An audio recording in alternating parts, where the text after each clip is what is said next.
अस्सलामुअलैकुम दोस्तों। क्या एवरेनोस बे की फतूहात का असल आगाज हो चुका है? क्या ये बहरी सफ़र उस्मानिया की तारीख का वो मोड़ है जहां से यूरोप की ज़मीनें फतह होना शुरू होंगी? आज की इस वीडियो में हम इसी राज से पर्दा उठाएंगे। पिछली किस्त वाकई शानदार थी, खास तौर पर पहले 50 मिनट्स इंतहाई अहम रहे, जहां एक तरफ हमें एवरेनोस और अब्दुर्रहमान के दरमियान ज़बरदस्त मश्क देखने को मिली। अब्दुर्रहमान डेफिने की वजह से शदीद गुस्से में है और किसी पर एतमाद नहीं कर रहा, लेकिन एवरेनोस बे ने सब्र और हिकमत का मुजाहरा करते हुए उसका गुस्सा बर्दाश्त किया। ये सीन न सिर्फ एक जंगी मश्क था, बल्कि एक जज्बाती टकराव भी था। किस्त में कारा खलील के बारे में भी बात हुई, जो एक आलिम से सिपाही बना और आज भी उससे बतौर आलिम मशवरा लिया जाता है।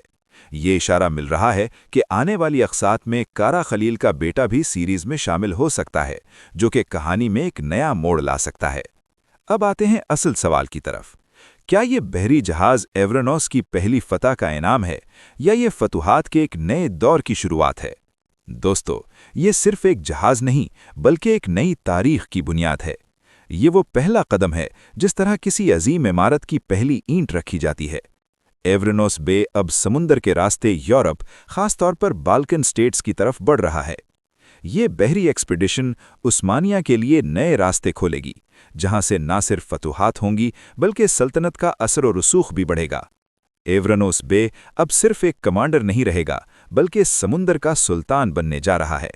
जहां भी इसका कदम पड़ेगा, वो इलाका उस्मानिया का हिस्सा बनेगा, और यहीं से शुरू होगी एक ऐसी लेगेसी जो सदियों तक कायम रहेगी।